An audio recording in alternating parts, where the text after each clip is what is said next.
Chapter 3 of Five Beloved Stories by O. Henry. The Cop and the Anthem. On his bench in Madison Square, Soapy moved uneasily. When wild geese honk high of nights, and when women without sealskin coats grow kind to their husbands, and when Soapy moves uneasily on his bench in the park, you may know that winter is near at hand. A dead leaf fell in Soapy's lap. That was Jack Frost's card. Jack is kind to the regular denizens of Madison Square, and gives fair warning of his annual call.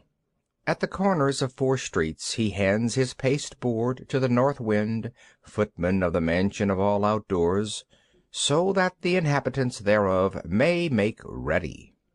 Soapy's mind became cognizant of the fact that the time had come for him to resolve himself into a singular committee of ways and means to provide against the coming rigor, and therefore he moved uneasily on his bench. The hibernation ambitions of Soapy were not of the highest. In them there were no considerations of Mediterranean cruises, of soporific southern skies drifting in the Vesuvian Bay. 3 months on the island was what his soul craved. 3 months of assured board and bed and congenial company, safe from Boreas and bluecoats, seemed to Soapy the essence of things desirable. For years the hospitable Blackwells had been his winter quarters, just as his more fortunate fellow New Yorkers had bought their tickets to Palm Beach and the Riviera each winter, so Soapy had made his humble arrangements for his annual hegira to the island. And now the time was come. On the previous night 3 Sabbath newspapers, distributed beneath his coat, about his ankles and over his lap, had failed to repulse the cold as he slept on his bench near the spurting fountain in the ancient square. So the island loomed big and timely in Soapy's mind. He scorned the provisions made in the name of charity for the city's dependents. In Soapy's opinion the law was more benign than philanthropy. There was an endless round of institutions, municipal and eleemosynary, on which he might set out and receive lodgings and food accordant with his simple life. But to one of Soapy's proud spirit the gifts of charity are encumbered. If not in coin, you must pay in humiliation of spirit for every benefit received at the hand of philanthropy. As Caesar had his Brutus, every bit of charity must have its toll of a bath, every loaf of bread its compensation of a private and personal inquisition. Wherefore it is better to be a guest of the law, which, though conducted by rules, does not meddle unduly with a gentleman's private affairs. Soapy, having decided to go to the island, at once set about accomplishing his desire. There were many easy ways of doing this. The pleasantest was to dine luxuriously at some expensive restaurant, and then, after declaring insolvency, be handed over quietly and without uproar to a policeman. An accommodating magistrate would do the rest. Soapy left his bench and strolled out of the square and across the level sea of asphalt, where Broadway and Fifth Avenue flow together. Up Broadway he turned and halted at a glittering café, where are gathered together nightly the choicest products of the grape, the silkworm, and the protoplasm. Soapy had confidence in himself from the lowest button of his vest upward. He was shaven, and his coat was decent, and his neat black ready-tied 4-in-hand had been presented to him by a lady missionary on Thanksgiving Day. If he could reach a table in the restaurant unsuspected success would be his. The portion of him that would show above the table would raise no doubt in the waiter's mind. A roasted mallard duck, thought Soapy, would be just about the thing, with a bottle of Chablis and then Camembert, a demi-tasse, and a cigar. $1 for the cigar would be enough. The total would not be so high as to call forth any supreme manifestation of revenge from the cafe management, and yet the meat would leave him filled and happy for the journey to his winter refuge. But as Soapy's foot set inside the restaurant door, the head waiter's eye fell upon his frayed trousers and decadent shoes. Strong and ready hands turned him about and conveyed him in silence and haste to the sidewalk and averted the ignoble fate of the menaced Mallard. Soapy turned off Broadway. It seemed that his route to the coveted island was not to be an Epicurean one. Some other way of entering Limbo must be thought of.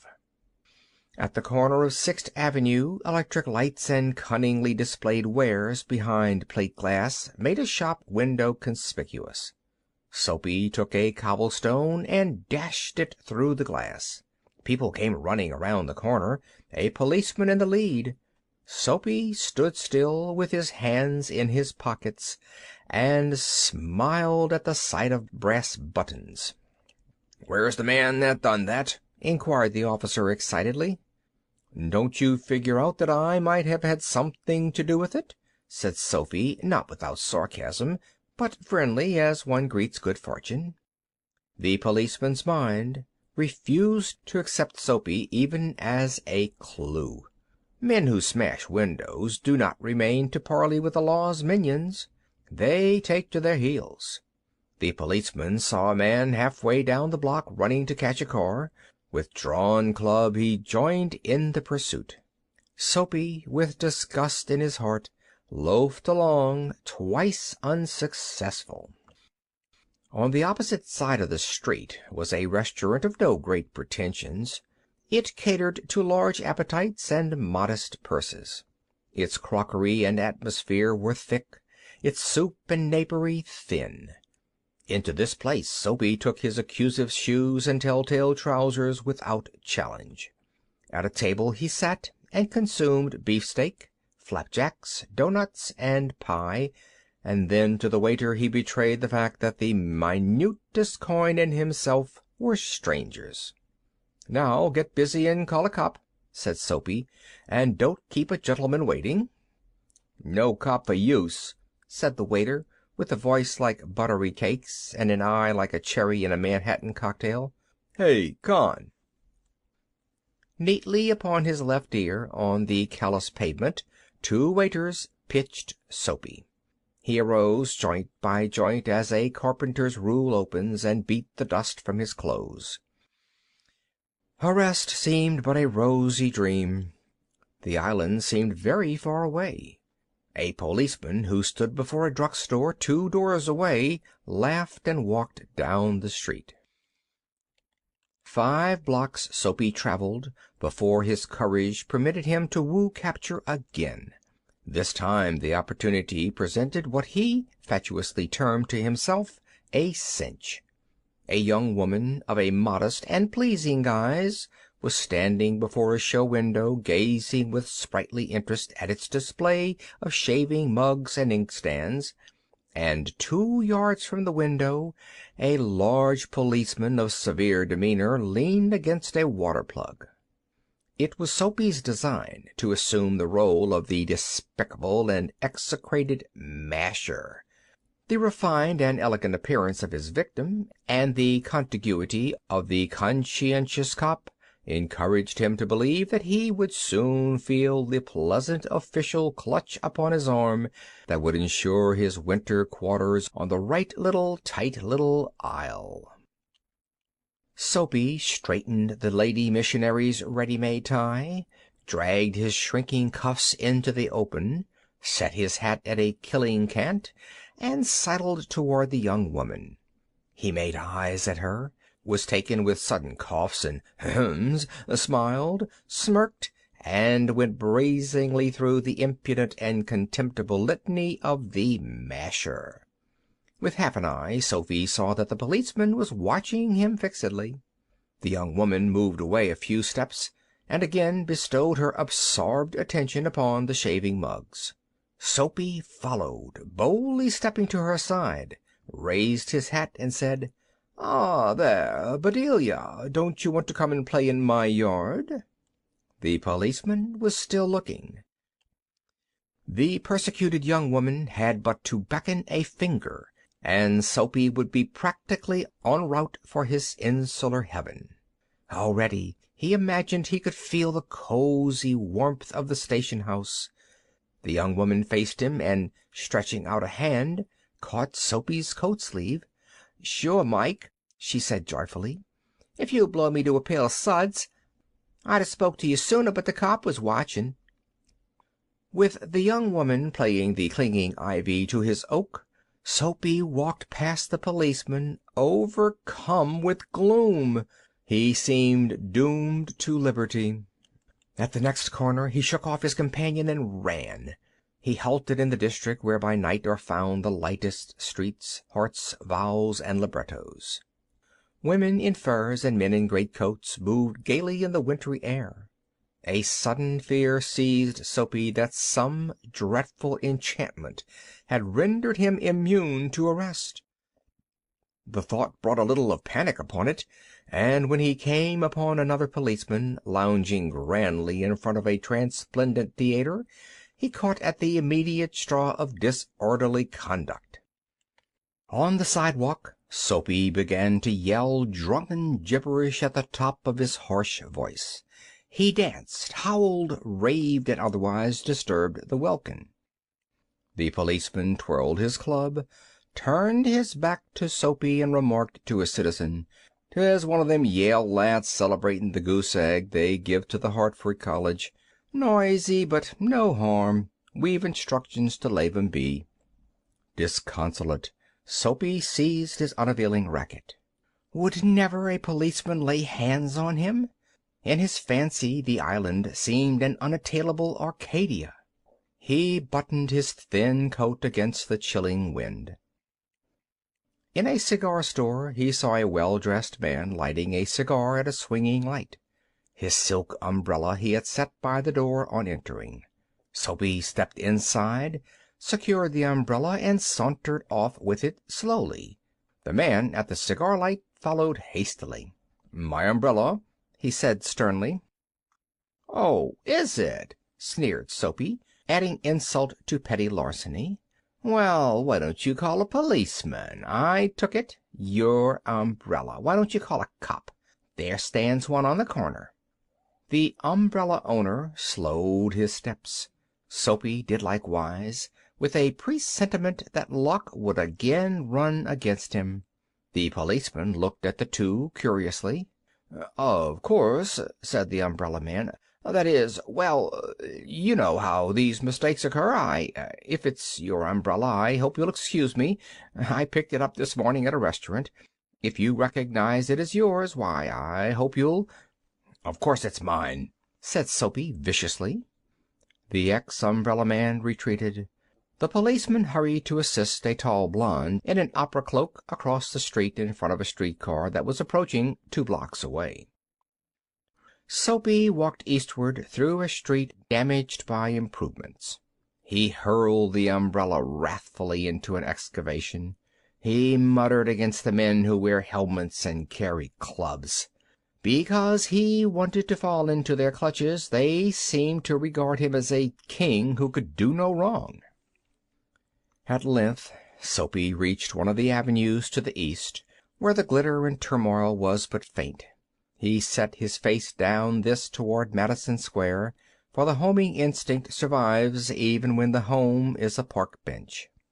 But on an unusually quiet corner, Soapy came to a standstill.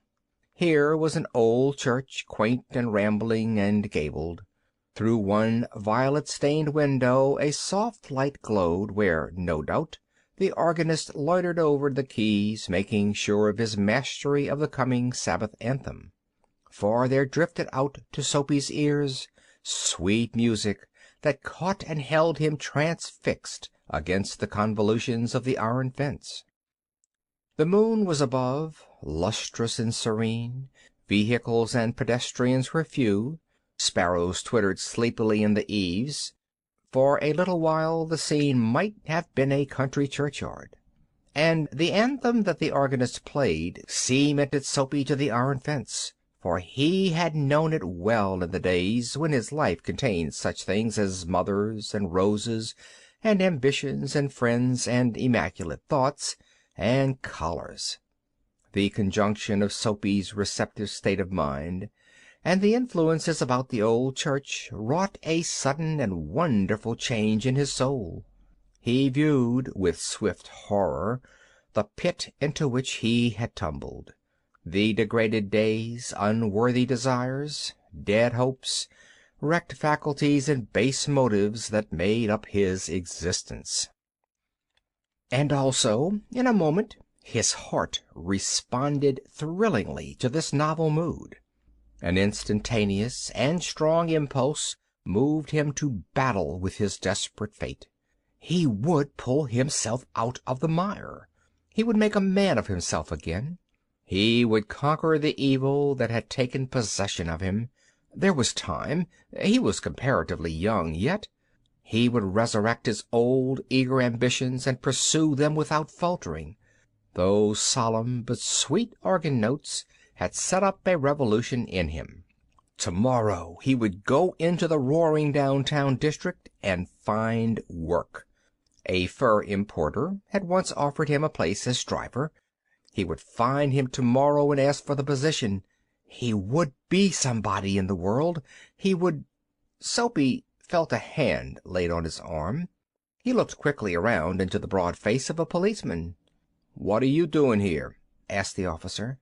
"Nothing," said Soapy. "Then come along," said the policeman. 3 months on the island, said the magistrate in the police court the next morning. End of The Cop and the Anthem.